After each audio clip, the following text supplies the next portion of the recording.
Welcome to Power, Policy, and Progress, the podcast where politics, policy, and the story shaping our future take center stage. I'm Madison Maynard, and happy primary day to those who live in Maryland, New York, South Carolina, and Utah. If you haven't already, make your voice heard and head to the polls. Every vote matters, and every single election helps shape the future of your community, state, and our country. So get out and vote today. Now, I know what some of you might be thinking. It is only June of 2026. We are barely halfway through the midterm election cycle, and yet the political ecosystem is already looking past November and locking its eyes on 2028.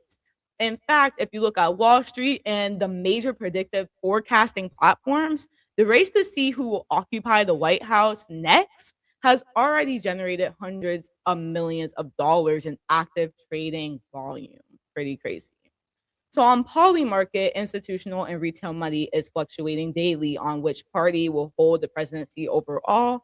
Meanwhile, if you look at the core regulated prediction markets on Kalshi, traders are aggressively backing single individuals for the ultimate 2028 win. Down to the primary specific tiers for both Democrats and Republicans, we are seeing incredibly high stakes trading on who will actually secure the party's nominations. But while money talks on Wall Street, human sentiment talks on the ground. To help us balance the raw trading numbers with real world political analysis, I am thrilled to welcome to the show Elijah Spencer, a political science major at Howard University. He is a dear friend of mine. He is also a reoccurring co host on my radio show at Howard University, Time to Talk Politics. So, Elijah, welcome to Power, Policy, and Progress. Hello, hello. It is an honor and a privilege to be here today with my good friend Madison. Thank you so much for being here. So let's get right into it. All right. So let's firstly look at the Republican presidential primary latest polls from the New York Times. They gather a lot of polls from a variety of different organizations to compile this graph for us. So we have the usual names that everyone has been speaking about, but let's discuss it right here. So, of course, we have Vice President J.D. Vance. He is in the lead in most polls. We see 42% he's in the lead, and he is drastically ahead here over Marco Rubio with 15%. He is in the lead in most polls. But Marco Rubio, who is currently the Secretary of State, he takes the lead in a few different polls, but is not by that much. So it's very interesting to me, the whole Vance and Rubio dynamic. And we're going to dive into that later. But other names that have been discussed, even on Fox News or other right wing spaces are Donald Trump Jr., which I never really saw him as an option before this election cycle, but maybe the president would want to continue the Trump name in Washington, D.C. So maybe that's why his name has been floating. What do you think about that? It's definitely a possibility, but given the whole family dynamic and the fact that Donald Trump couldn't be bothered to show up to Trump Jr.'s wedding, I don't necessarily see him believing that his son would be a worthy successor, especially given, well, I guess we're no longer in a point in U.S. history where we can say solely based off of someone's political experience whether or not they are capable of running for office. Right. So instead of putting it up to political experience, I'll say Donald Trump Jr. definitely lacks the public experience that his father has when it comes to showmanship and putting himself out there and being a dominating voice out in the news space. People don't really listen to Donald Trump Jr. when he talks. He's probably coasting off of his father's name brand a lot, and even then it doesn't seem like he's getting that far when it comes to his own personal endeavors. So I see him a lot more as a joke option than I do as a real option that people are considering in right spaces. I think that the reason his name is being brought up a lot is just because of the fact that there seemingly might be a push to kind of monarchy or hereditary leadership positions in America. And that's kind of why his name is being put down. It's from people who are kind of championing this idea of the Trump dynasty and that there's going to be this hereditary inheritance when it comes to leadership spots in America. If anything, I was thinking Laura Trump would be more of a option for 2028. Who Laura Trump is Eric Trump, the young not the youngest son, but the youngest son out of the first three kids. Eric Trump, his wife Laura Trump has been out there. She has a show on Fox News. I think she has her own podcast on like Rumble. She is always doing interviews. So honestly, and I think she used to be the co-chair of the RNC. If there's anyone with the last name Trump that I see running for president, maybe not necessarily 2028, but in the future, is definitely Laura Trump.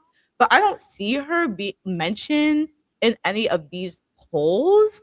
But we're also going to take a look at the predictive markets to see if she's mentioned there. But if any Trump I feel would actually run, because I even remember Laura Trump, she was considering a run for governor of no, not governor of Florida, of Senate, like a Senate seat, I think in Florida, like in 2022. So if anyone named Trump is gonna run, it would be her.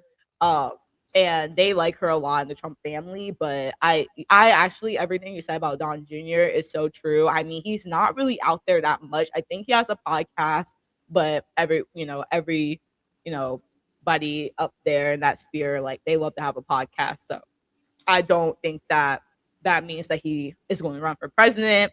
And he's not really that dynamic as a No, not at all. yeah, he's not really that dynamic. If anything, Laura Trump is way more dynamic. If you watch her speak, she is way more dynamic than Don Jr. or even her husband Eric Trump.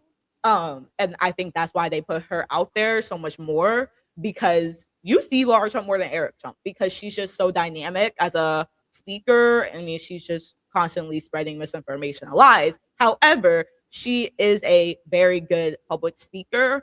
And Don Jr., he just isn't someone who He lacks charisma. he lacks charisma. He does not have the charisma that his father has at all.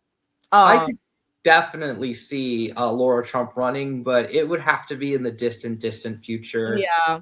As much as some people might say it was not a big factor, I still do strongly believe that a decent reason both Hillary and Kamala lost was due to prevailing sexism within American culture. And even though she is a strong voice with a decent presence, she still has to contend with the fact that a lot of people in both parties, to be completely honest, still doubt the ability of a woman to lead the free nation that we supposedly live in.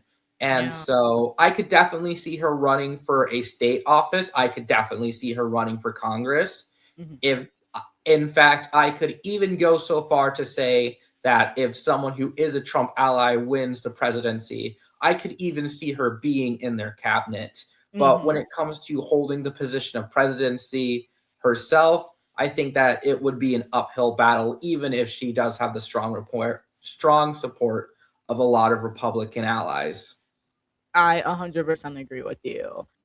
But let's move on to Ron DeSantis, because even just a few years ago, we thought that Ron DeSantis was the next generation of MAGA. And Eli, you and I even talked about this on Time to Talk Politics. We really thought that Ron DeSantis had a bright future ahead of him when it comes to a presidential run and etc. But he really hasn't been mentioned a lot. And we even see in these poll numbers that he is below Don Jr. in the polls. So what do you think that's about? I don't know. His popularity really disappeared overnight. He really did seem to be an up and coming star when it came to the MAGA movement, and all of a sudden, his popularity, even within his own state, has seemingly plummeted overnight. And I'm confused because he is the ideal candidate for MAGA. He is the ideal candidate. If it's not Donald Trump, I feel like the ideal candidate is Ron DeSantis. Everything he did in Florida, removing Black history from schools, removing anything relating to diversity, equity, and inclusion from workspaces, from schools, etc. His anti-woke policies. I mean, Ron DeSantis was the guy that I would think would really gravitate that attention from MAGA, especially heading into 2028, where Donald Trump can't legally be the nominee. So I'm just confused about why he isn't ranking higher than at least Don Jr. Okay, maybe he's not in the Trump cabinet, so it makes a lot of sense to have a JD Vance and a Marco Rubio, but Ron DeSantis not even being third is definitely surprising. And we know that this is a guy that wants to be president of the United States. He wouldn't have ran against Donald Trump in 2024 if he wasn't eager for that presidency. And you can see everything he's doing in Florida is gearing for a potential run for president. And that is why he ended up running in 2024. So it's very confusing that he has plummeted, like you said, in the polls, and even his popularity, his approval rating is not as high as you would think. But we'll see. I mean, I bet a lot of money that he's going to run for president in 2028 because, like I said, he wants to be president. Everything he's doing in Florida is really to prepare him for a future presidency. I'm just surprised that the MAGA movement isn't gravitating towards him like they used to. It's very surprising to Well, me. when it comes to that, I definitely think that there's a chance that one of the reasons why he is plummeting, especially within MAGA spaces, is because of his 2024 presidential run. Right. That's a Ironically good enough, point. That's a good point. I think that anyone who steps out of line and tries to go against the leader in Donald Trump ends up getting a fierce backlash. We saw that with Marjorie Taylor Greene, who probably thought that she was probably one of the most prominent voices in the Republican Party. And to be completely honest, she probably thought that she was popular not just because of Donald Trump, but because people actually wanted to hear what she had to say. But the truth is, the moment she stood up against Donald Trump, they turned on her faster than you could say Fast. eucalyptus. That was a weird joke. I don't know where I went with that one, but still, the point stands. Yeah, They flipped on her, and I think we're they seeing did. something similar with Ron DeSantis because of his failed 2024 presidential run.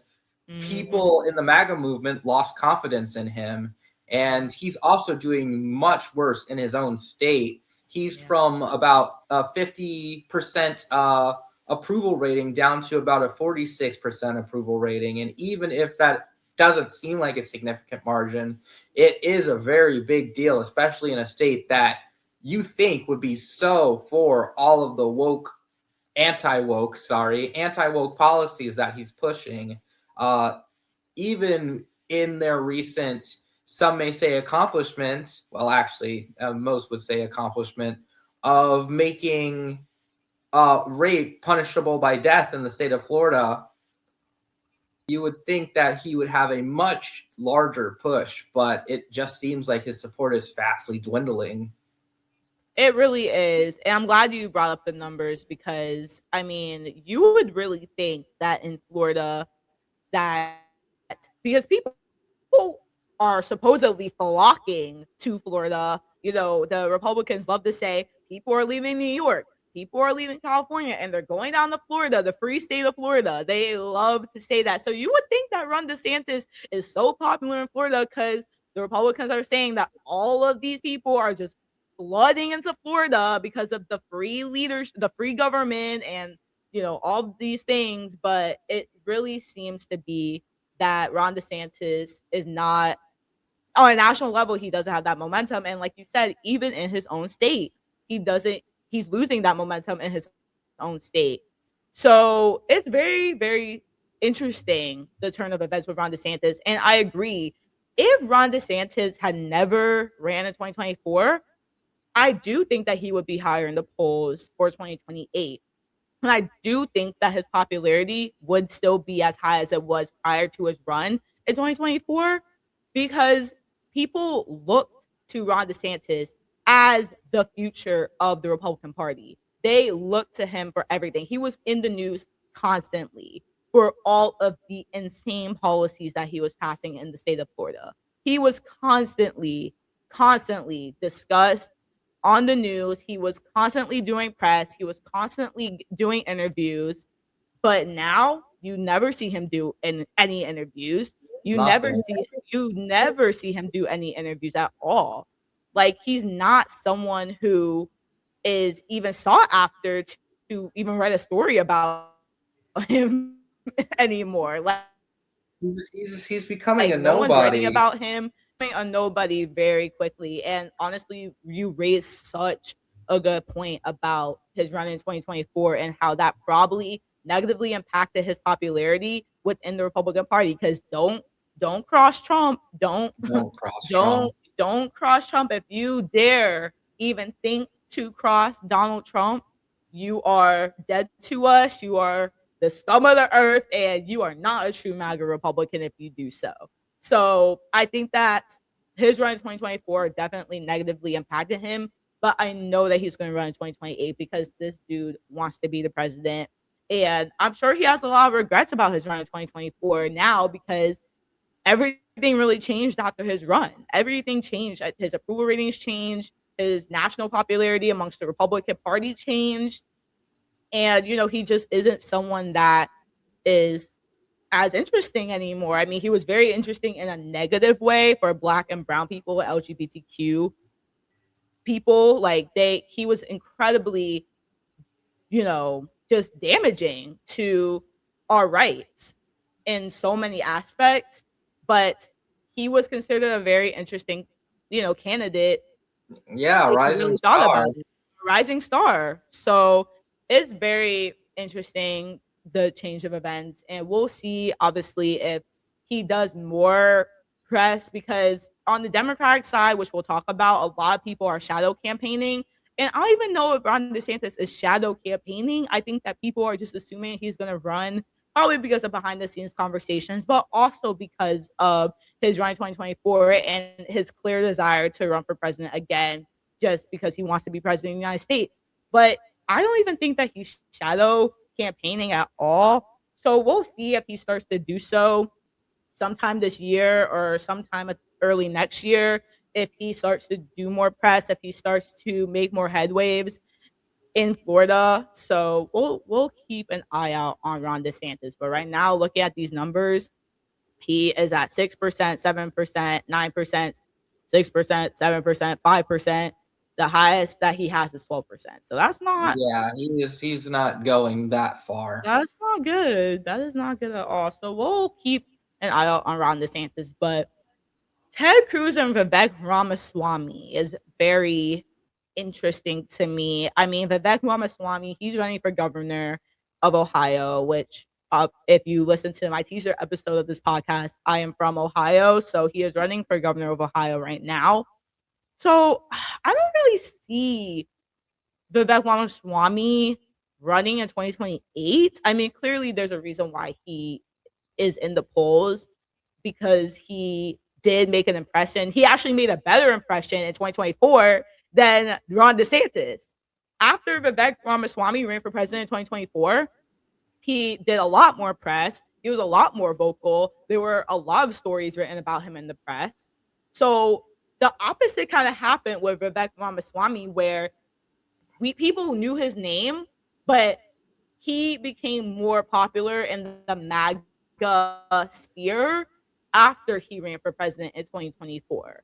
And that is why Yeah. he felt comfortable running for governor of Ohio. So what are your thoughts about Vivek Ramaswamy situation?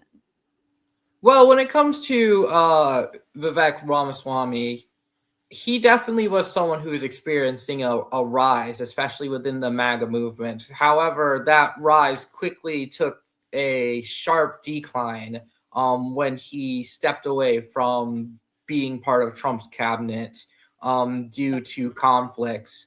And I think that he is contending with the fact that the MAGA movement still has a lot of racism within it, especially as someone who I believe is a practicing oh my god, Hindu? I do not know the term for someone who is practicing Hinduism, Yeah.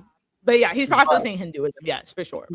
he practices Hinduism, and he has faced a lot of Mhm. questions from Christian nationalists about why they should vote for him and why they should support him.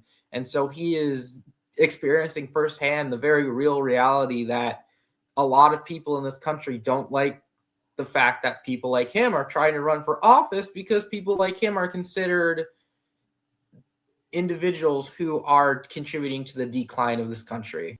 He is definitely contending with the realities of the fact that Christian nationalists within the MAGA movement do not want people like him representing them when it comes to the national level or even the state level. It's so true. I mean, we hear often from MAGA and the Republican Party that the United States is a Christian nation and all that. So why would they want someone who isn't a practicing Christian to run for president on the Republican side? And I think that he has a chance in Ohio, but even that, it's like that race is very complex because of his faith and his race. A lot of people on the Republican side aren't really as motivated to go to the polls as you would think. I'm not driving around where I live and seeing Vivek Ramaswamy signs. I don't see. If anything, I see more Amy Acton signs, who is running for the Democratic, who is the Democratic nominee for governor of Ohio. I see more of her signs on people's yards than Vivek Ramaswamy. I don't even think I've seen a single sign for Vivek since I've been home, even during the primary or now that he's going to be battling Amy Acton. So if that's how he's doing in Ohio, where people are not really motivated to vote for him because of his race and his religion, it's going to be the same, of course, on a national level. It just is. So I think he's someone that has a bright future in MAGA politics. I just don't think that he is going to be the Republican nominee for president of the United States ever. No, I Um, would be very surprised. I just don't think that's gonna happen. I mean, he might have a chance in Ohio, but like I said, I think a lot of the white, blue collar workers in Ohio are not very motivated to vote for him.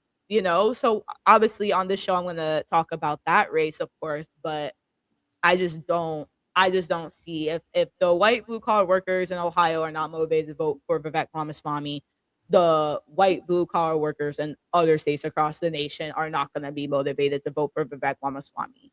I don't even really see him running in 2028. I think he is going to, be governor of Ohio, and I think he's going to take that to term and focus on that. So I don't really think he's going to even run.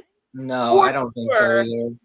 for sure, maybe in the future. For sure, I think he would definitely try again to run. But I think he's going to try to build his base a little bit more because I think he needs a stronger base. He needs a stronger base in order to have a better chance. So I think he's smart enough to understand that. I think he's smart enough to know that. So I think he's going to be, if he wins the governor of Ohio, I think he's going to be governor for, full term and maybe even 2 terms, and maybe he'll decide to run after that. That's my opinion about that. Ted Cruz, I why? Like, I don't even. He ran in 2016. I guess he has a podcast now, but like I said, a lot of people have a podcast. A And lot of people do have a podcast, as so, we are currently on a as we podcast. are currently on a podcast, you know what I'm saying? But real talk, other than that, what is Ted Cruz done besides, like, am I the only one confused about Ted Cruz being even considered? Because I just I remember, obviously, he ran in 2016 against Trump, and I remember Trump saying horrific things about his wife, and then ultimately Ted Cruz endorsed Trump after all of that turmoil. So that was weird. So after that, I'm like, you're weird, Ted Cruz. You're odd. So I just, do you see a Ted Cruz like running in 2028? Like, when I saw his name, I'm like, really? Like, is he out there? Like, is he out there? I don't know. He is definitely a he is definitely someone who's very interesting. He continues to be decently popular among Republicans and unpopular when it comes to Democrats and independents.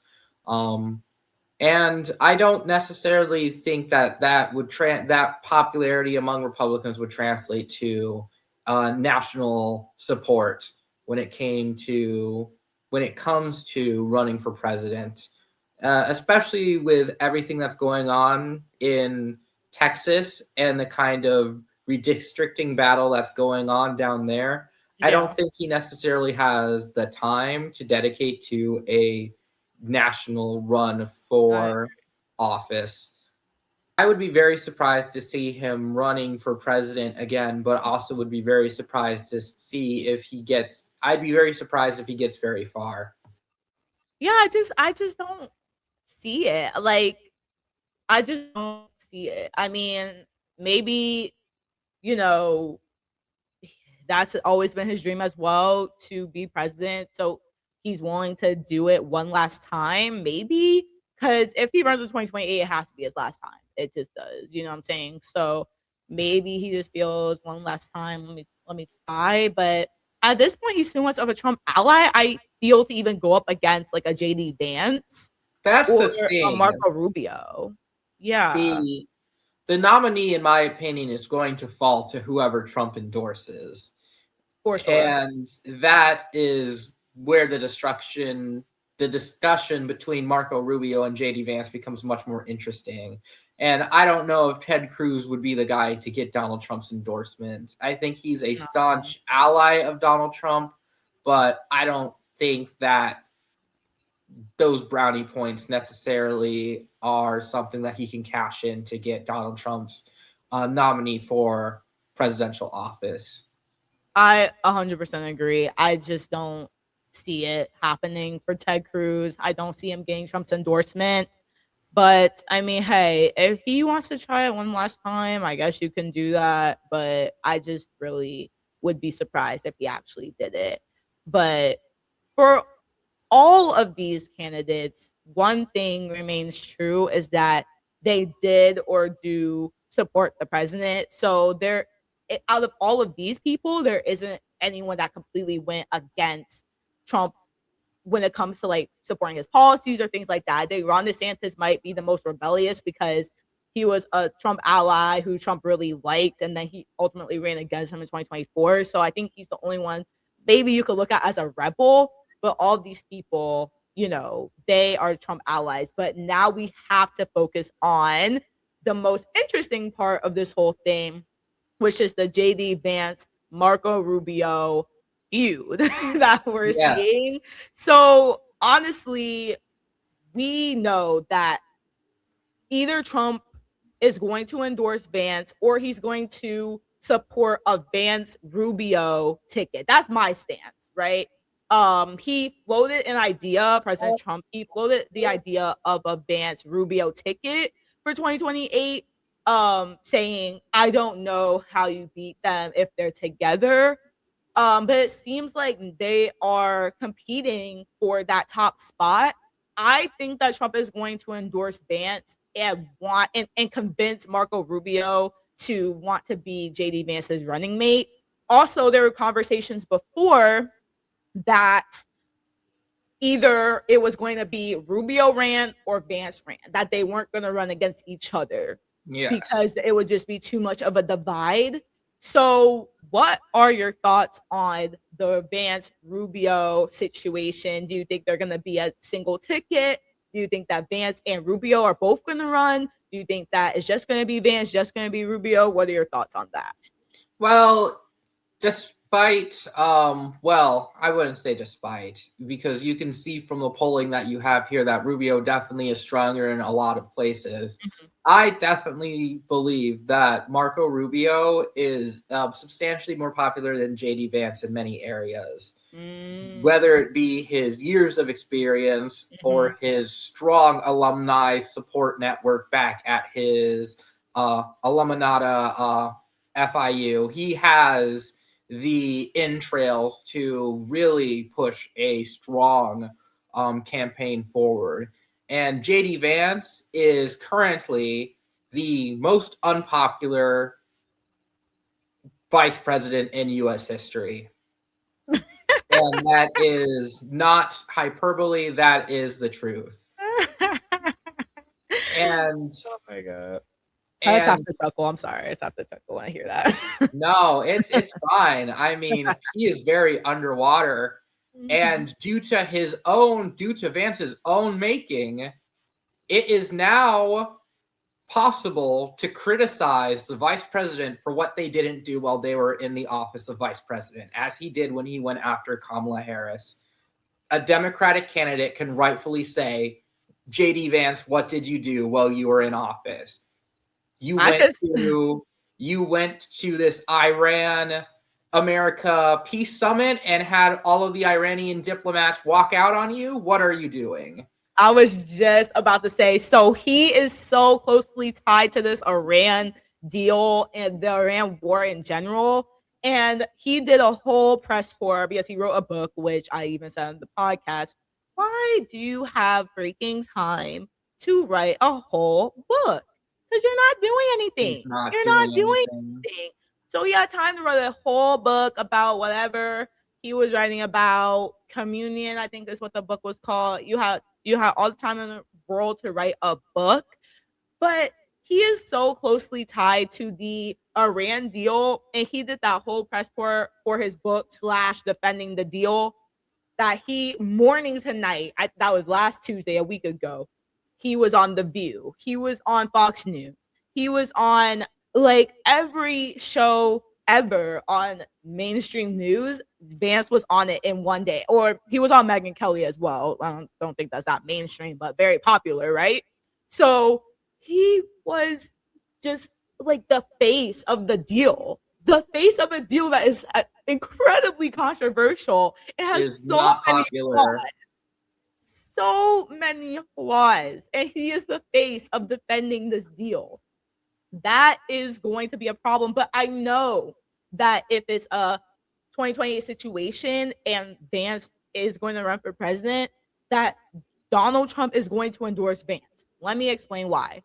Because Trump always endorses the worst candidate. Obviously, out of the two, Vance, Rubio, they both are MAGA, right? But of course, Rubio's the better option of the two. Rubio has more experience. Now he's Secretary of State. He was the senator of Florida, right? He has years of public policy experience, years and years, and Vance doesn't, right? Rubio is the clear guy that Trump should endorse for president in 2028, but he's going to endorse Vance, and he's going to convince Rubio to be the vice president because he doesn't want him to completely, I don't know. I think he really likes Rubio a lot, so I don't think he wants him to be completely like, okay, you're not going to be in public policy anymore. You're not going to be in office in any sense anymore. So I think that Trump would advocate for Rubio, if not the vice president. I think he would still advocate for him to be in his cabinet if Vance wins or something like that. But no, I know for a fact that Trump is going to endorse a Vance over a Rubio, because we see in the midterms that Trump constantly endorses the weakest candidate, the worst candidate, and that's what he's going to do here.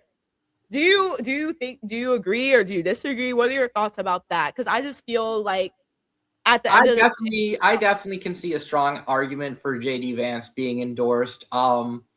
As someone who wants to give a more substantive analysis, I'm not going to say that it's because Donald Trump picked the worst candidate, although he probably does have a tendency to pick the person who he thinks is a better personality. But I think that JD Vance's success is going to come off of the back of his financial and of the people who are financially invested with him. As we know, he is the protege of Peter Thiel, one of the people who has the most expansive government contract, and someone who is going to be extremely financially invested in his success, because JD Vance winning just means more money in his pockets. That's a good point. And I also do think that your suggestion that Trump will get Rubio to kind of step aside and let JD Vance take the forefront is something that is completely plausible. Marco Rubio, for as much experience as he has when it comes to public policy, I do have to say that he has been completely neutered on Trump's cabinet. He is stuck trying to push policies and foreign policies that are making us extremely unpopular when it comes to global favor, and is also wrapped up in this Iran-US deal that is going to also be a huge blot on his resume. And so I think pre-Trump, Marco Rubio was a much stronger candidate. But now that he kind of has that MAGA leash around him, he is definitely going to be extremely restrained. And I think that's why JD Vance is currently pulling ahead in the polls. Maybe once Donald Trump is gone, Mark Rubio will rip off that ball and chain and all of a sudden come back with the fervor that he used to have and the popularity that he used to have. Because Marco Rubio was very popular. Marco Rubio was someone who you could ask a Republican and they would say Marco Rubio was going to be president one day. Yeah, for sure. Yeah. I definitely wouldn't count him out. He definitely does still have the support and the experience. However, I think it all depends on who Trump decides to give his support to, and also how tight that leash is around his neck. That was a really good analysis. I do agree with that. I think that Rubio pre-Trump was definitely the guy that Republicans looked forward to running for president. They really liked him a lot. But at the end of the day, in 2026, now I just feel that JD Vance is playing the game. He is defending this deal to the death.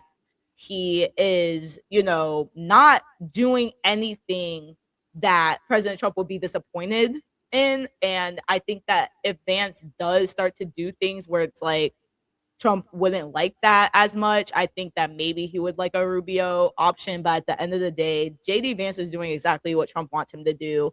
JD Vance is playing the game really well because he's not really doing anything, and he's not really making like any, he's just not really doing anything. But Trump is fine with that. You know what I'm saying? Trump likes to be the center of attention, but let's send out JD Vance to defend this horrible deal. Let's send out JD Vance to be the one to defend this awful. He is getting favor by being the fall guy. He is the fall guy, and Trump is fine with that. So that's why I feel like Trump is cool with a Vance. Cool with Vance being the nominee over Rubio. But like you said, pre-Trump, Rubio was the guy that Republicans really respected, and they wanted him to run for president. They really wanted him in 2016. Rubio was considered. If I'm wrong, obviously I gotta look at the data. No, Trump was considered. Everyone thought Rubio was going to get the nominee. Rubio was supposed to be the nominee in 2016. It was him and Cruz. They were the ones that people really thought, yeah, it's gonna be Rubio or Cruz. I think if I remember correctly, it was Rubio, Cruz, maybe even Jeb Bush, and then Trump. It was not like Rubio was the clear guy that Republicans really respected. They liked the job that he was doing in his home state of Florida. They really liked what he was doing a lot. And now that he's, like you said, in the MAGA leash, now like his legacy is a little bit tainted. I don't even want to say legacy because it's not but his I'm just gonna still say it. His legacy's a little tainted because of his MAGA ties now. But at the end of the day, he's still a better candidate for president, technically, than Vance. But I just know that Trump is happy with what JD Vance is doing. He's gonna send JD Vance to do whatever he wants him to do. And he has time to write a book, and that's okay with Trump because as long as he's the fall guy, as long as Vance is just out there doing what he wants him to do, Trump is okay with that. Trump is fine with that. He doesn't want someone to take the shine away from him that much. That's why he picked Mike Pence at first to be his vice president in his first term. He doesn't want someone to be the star. He doesn't want someone to make that big of an impact because he wants to be the guy to make the impact. He wants to be the one to be the star. He wants someone who will take the fall for him, do what he says, and stay out of his way. And that is Vance. That's what JD Vance is doing. That is JD Vance. That is why that is Trump's guy. That is Trump's boy right there. So even though he is the least popular vice president in U.S. history, he's number one in Donald Trump's book. 100%. That's the sad part. But let's look at these national polls. So there are some other names that are floating. Obviously, these names, they were the top names on national polls. But there are some other names that are being mentioned. And one that I want to specifically talk about before we move on to the Democratic side is Tucker Carlson. And I said on Time to Talk Politics with Madison Maynard, I said that Tucker Carlson is running for president, everyone. He is running for president. I know for certain after yesterday, literally just yesterday, I know for certain that he's running for president, especially after yesterday when he said, I'm out. I am no longer in the GOP. So this is my theory. I no longer think he's running as a Republican, right? I no longer think he's running as a Republican. I used to argue that he was going to run as a Republican. He was going to be the anti-war, anti-interventionalist, candidate. And he was going to run as a Republican against a JD Vance or a Marco Rubio or a DeSantis or whoever, right? But after yesterday, it made it even clearer for me that he was running for president. But I think he's going to run as a libertarian. He's going to run third party. And my theory is he's going to be a very popular libertarian candidate. Tucker Carlson is someone who is getting a lot of support from young MAGA men who are disappointed in Trump's involvement in Iran and who are not in support of Israel. Those people are going to flock to a Tucker Carlson candidacy on the libertarian ticket, no matter what, right? I genuinely believe that Tucker Carlson has a chance to be a strong third-party candidate. And the reason why I especially think he's going to run third party is because he doesn't want to lose. He wants to be the nominee and he wants to be in the general election, right? He would want to go up against a Democrat and a Republican in a general election. And if Tucker Carlson runs as a libertarian, he is going to be the nominee. No doubt in my mind, right? So that is why I think that he is not going to run for president in the Republican primary. He is going to run third party, and he is going to want to go up against the Republican and the Democrat in the general election in 2028. I think that what's concerning me, though, a little bit about Tucker Carlson candidacy is that the pro-Palestinian, more liberal candidates are actually going to flock to vote for Tucker Carlson. I am worried about that because there are too many of those pro-Palestinian, even like left-wing people who are praising Tucker Carlson for speaking out against Israel and all that. I'm scared that those people are going to vote for Tucker Carlson instead of like a Democratic nominee or whatever. So I am a little bit worried about that.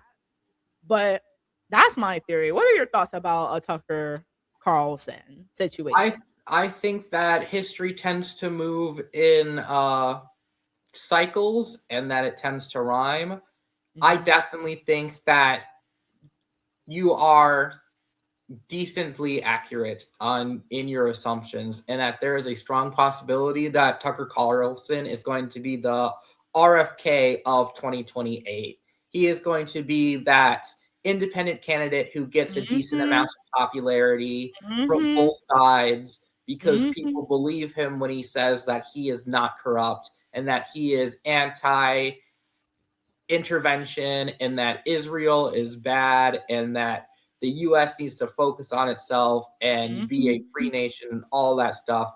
And I think Yeah. once again, it's probably going to come down to his own personal, oh my gosh, I can't think of the word. It's going to come down to his own personal morals, which I'm sure the people who are on this podcast don't think he has many. But it is probably going to end up being a very similar situation if he does run, where one of the parties, probably the right, is going to try to pay him off and offer him a spot in their cabinet. And that Mm. will determine whether or not he stays in the race. Wow. So we'll Yeah. see if he truly is done with MAGA A really or good. if he just needs a little cash incentive to be part of MAGA again. That was such a good point. Yeah. That was such a good point. That was spot on. I genuinely do agree with that because I think Tucker, a part of him is in it for the Agreed. attention and the money that could come with it. So if he can get that money from MAGA again, he would probably I want think that. he'll go for it. I think he would 100% go for it. He's I think that he'll be left alone as long as he's not taking too much away from. I think the Republicans will leave him alone as long as he's taking just enough from the Democratic side, but not Yeah, enough from their side. exactly. But if he starts to do what RFK was doing, where he starts to negatively impact their chances of winning, then they're going to have to bring him to the table and try to negotiate with him to see if they could get a more favorable outcome with him on their side, or if they could pay him to drop out. I definitely think that maybe part of him does truly feel betrayed and does feel like it's his responsibility to fight against MAGA. But I also do think that these people are all individuals who will be willing to compromise their beliefs if there is a huge enough incentive, whether that be a little bit of money, a little bit of power, whatever it is. I think they'll be willing to compromise themselves. So sad, and I do 100% agree with you. I think that Tucker Carlson is such an interesting. I think out of all of the candidates, I think the Tucker Carlson aspect is the most interesting because it's like Tucker was the mouthpiece for MAGA. Like he was the mouthpiece for MAGA for so long. Him and Sean Hannity were the two number one mouthpieces for Donald Trump and the MAGA movement. They had so much power in the media. And when Tucker was fired in what was that, 2023, he went independent and his base never left him. His base never left him. He has so much power in MAGA just for this weird switch and this weird shift to now he's saying yesterday, oh, I'm out, I'm leaving the GOP. Like this is just such an interesting, it's just so fascinating to me. Just even the Marjorie Taylor Greene, like all the people who just completely switched up, it's Yeah, just so fascinating to me. The Marjorie Taylor Greene, the Candace Owens, the Tucker Carlson, all of yeah. those people who completely switched. Out of all of them, Tucker Carlson has definitely kept his base. He has definitely kept his influence. For Um, sure, yeah. but right now, I don't know if the GOP. I don't know if the GOP sees him as a serious threat, Yeah, and probably maybe not. that's why he's not being heavily pursued. I don't Mhm, know. mhm. There's definitely someone who's much more media literate than me who could do a media analysis of Tucker Carlson's influence and let me know whether or not they think that his base will continue to support him if he goes onto the public stage, or if right now he's just kind of voicing some criticisms that people have, and because of that, he is a trusted voice in the media sphere. I think that he has I think I think in the last like few weeks, he has lost a little bit of viewership, but he still is like one of the top podcasts on all platforms. So, I think early on in his independent media career, he was like number 1, number 2, number 3. Now he's like 10, 11, 12, 20 even. So he's a little bit down in the ratings for his podcast, but he still has a lot of influence. He still has a lot of influence. If anything, I think he has more influence than Ron DeSantis, right? I mean, what we were talking about earlier is that Ron DeSantis is losing his, like, no one is interested in him anymore. People are still very interested in Tucker Carlson, even though he is losing a little bit of his viewership. People are still interested in Tucker Carlson. People are still writing articles about him. People are still reporting about him. That's why we all heard who don't even watch the podcast that he announced that he was leaving the GOP, because people are still writing about him. People are still interested in him. They are more interested in him than they are a Ron DeSantis or even a Ted Cruz or even a Don Jr. Like, it's exactly what you said. It's the fact that not only has he kept his Republican base, but it's also the fact that you can, and of course, I have to go through the whole spiel of social media as an echo chamber. It doesn't always represent the entire population. Be careful when you're believing what you're specifically getting from your feed, but still. The fact that you go on social media and you'll see a lot of people on the left or liberals saying, I never thought I would agree with Tucker Carlson. Tucker Carlson is now making a lot of sense. Yeah. It goes to show that he is definitely someone who people are willing to forgive if they think that he is on their side. I 100% agree. And that's what I'm worried about. I'm worried about those left-wing pro-Palestinian individuals who are, going to possibly even support a Tucker Carlson over a Kamala Harris or something like that. So I'm very worried about that. I think that actually that really is a threat. And I think that's more of a threat to the Democratic side than the Republican side. Is it more of a threat? I mean, I think it is a threat for both. I think it's a threat for both. We'll see. What I'll say is we'll see now. Even if it's not specifically the pro-Palestinian individuals, the left seemingly and likely does have a lot more people who would describe themselves as anti-war and anti-imperialism. And I think that's who ironically enough, that's who Tucker Carlson is speaking to on both sides before we move to Polymarket. It is the people on the left who are anti-imperialism and the people on the right who are anti-foreign intervention. Yeah. Overall, on both sides, as you can see from this Iran deal or the Israel-US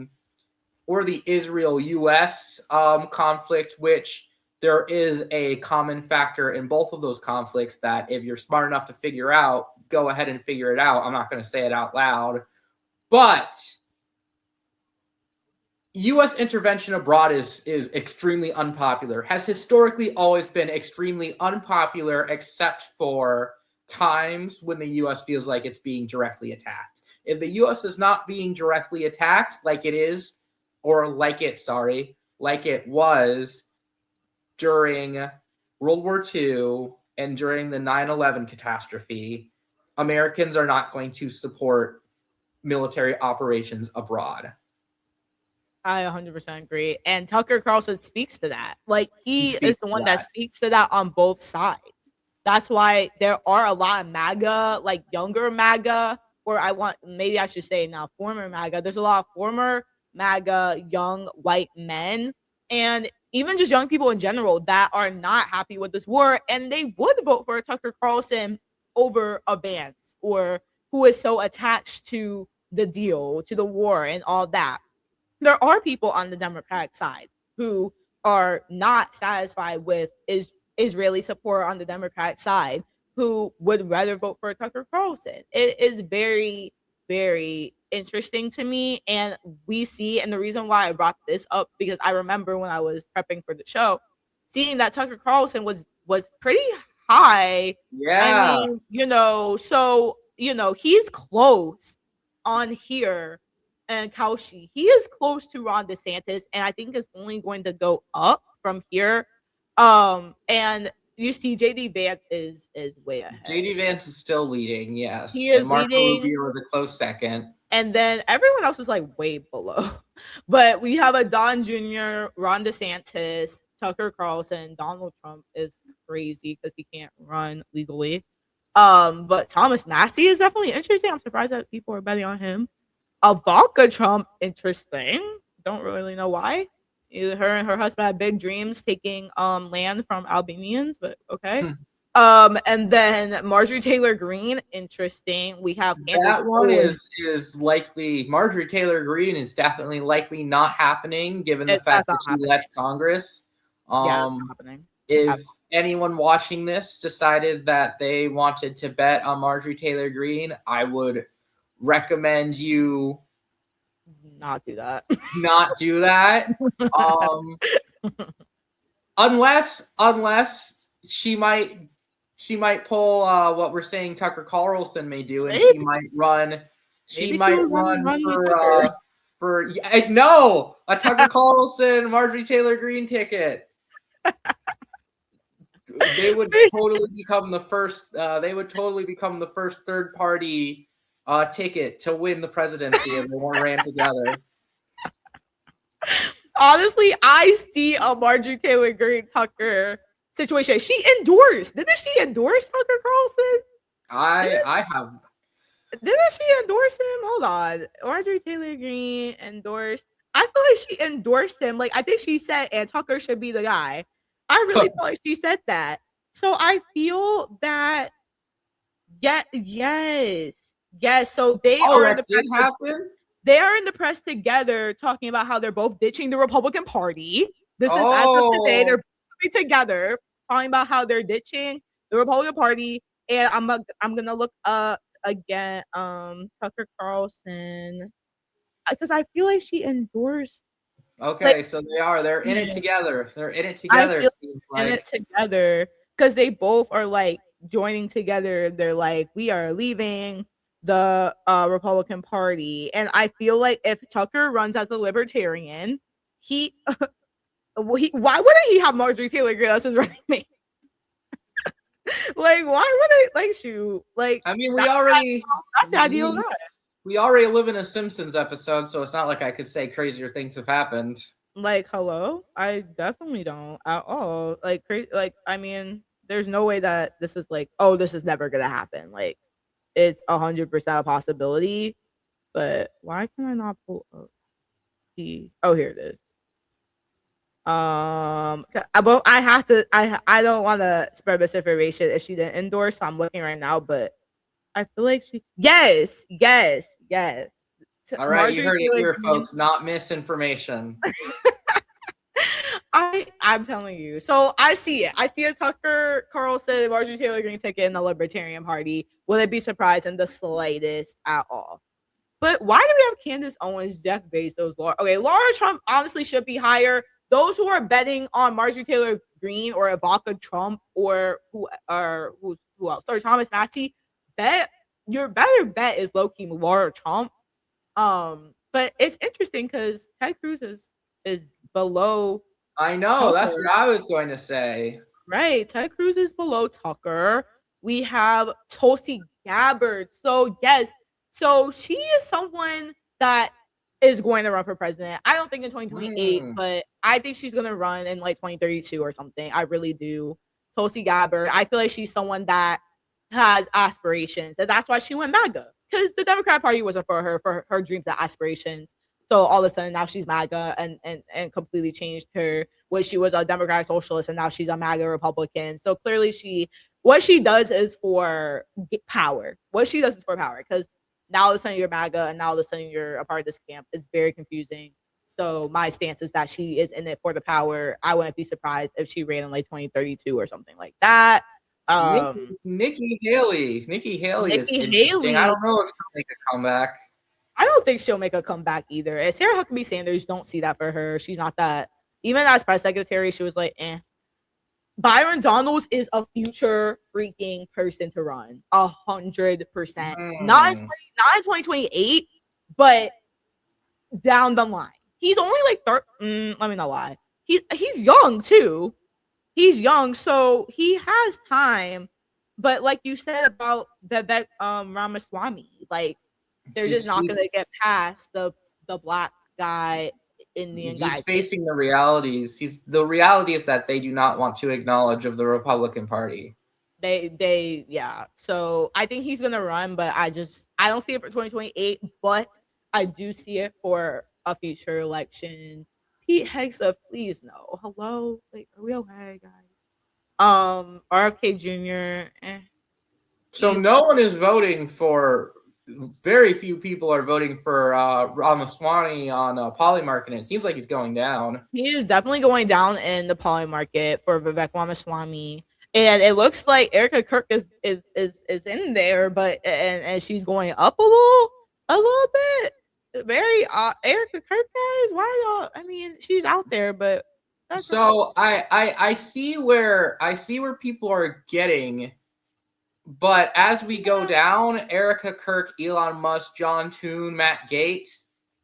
I know, Nicki Minaj. Okay, so this is Nicki Minaj. These are definitely, some of them are jokes, but on there are people who you could be, if you want to, I don't know if they have betting markets for this, but if you want to bet on people who are going to donate to the Republican campaign, those are people who are probably going to donate to the Republican. Erica Kirk is definitely not going. Yeah, she's not going anywhere. Yeah, Erica Kirk is not going anywhere, especially if JD Vance ends up running for presidency. You can bet Erica Kirk is going to be there. Is going to have him on the Turning Point podcast at some point. Oh, 100%. Elon Musk, 100%. Even though he said that he is not going to get involved with politics, even if he's not doing it publicly, you can bet that he's still going to be working with them when it comes to the algorithms on X. 100%. Or I should say allegedly working with them when it comes to the algorithms on X. And will probably be donating money, as he is a supporter of Republican policies, and he does have several contracts in the government. So he is going to be voting with his wallet to support the people who he thinks are going to be most financially beneficial to him. And Nicki Minaj, I guess, is just a big supporter of the Trump presidency now. So irritated. So irritating. I just hate her whole thing. Nicki Minaj. I mean, what a crazy woman. But Matt Gaetz, like, where? Matt Gaetz? I don't know if Matt Gaetz is coming back, guys. That dude's not coming back. I don't think Matt Whoever's betting on him, he's not coming back. Matt Gaetz. Even if being a sex offender is not a disqualifying act for someone running for presidency anymore, I don't think he is coming back. No, that's a done deal. But this was very interesting, and they have Spencer Pratt, which is weird. Like, I mean, he didn't even win the mayoral race, so for LA. So why did we think? Okay, like, okay. I mean, it's very interesting to look at who people are betting for. It is very interesting. I mean, some hopefully serious, some jokes. If you're cool with losing some of your money on a Nicki Minaj, Spencer Pratt bet, hey, that's up to you. That is your prerogative. As you can see, JD Vance and Marco Rubio, the gap between them does seem to be closing, even if JD Vance is leading. It used to be way more, because we're seeing. It used to seem like from the betting that people were, despite JD Vance still pulling ahead, people were seriously considering the fact that Donald Trump would run again. But as I don't even know if I need to put allegedly before this, but as his health is clearly declining, the likelihood that Donald Trump will be running again is very unlikely, even if they try to. He would want that to happen.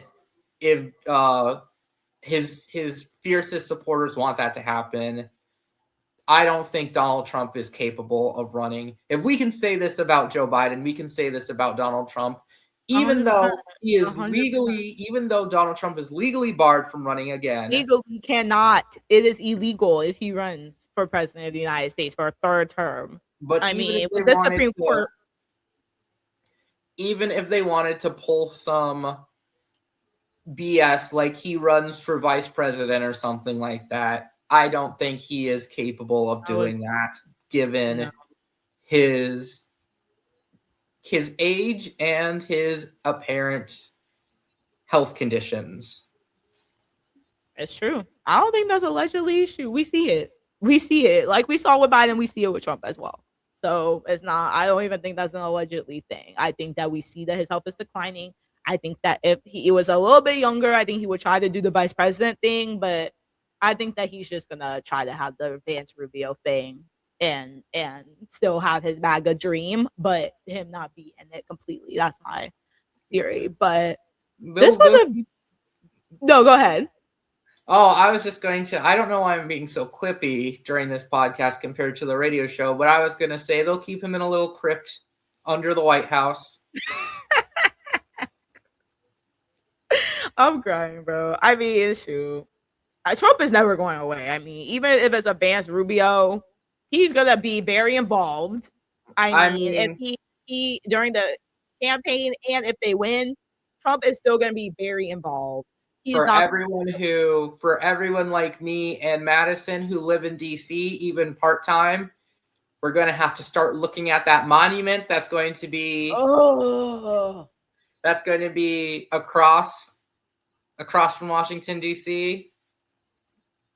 I hate what he's doing to DC right now. And the algae that's $15 million of your taxpayer money to paint the bottom of the reflection pool only for it to look worse than it did.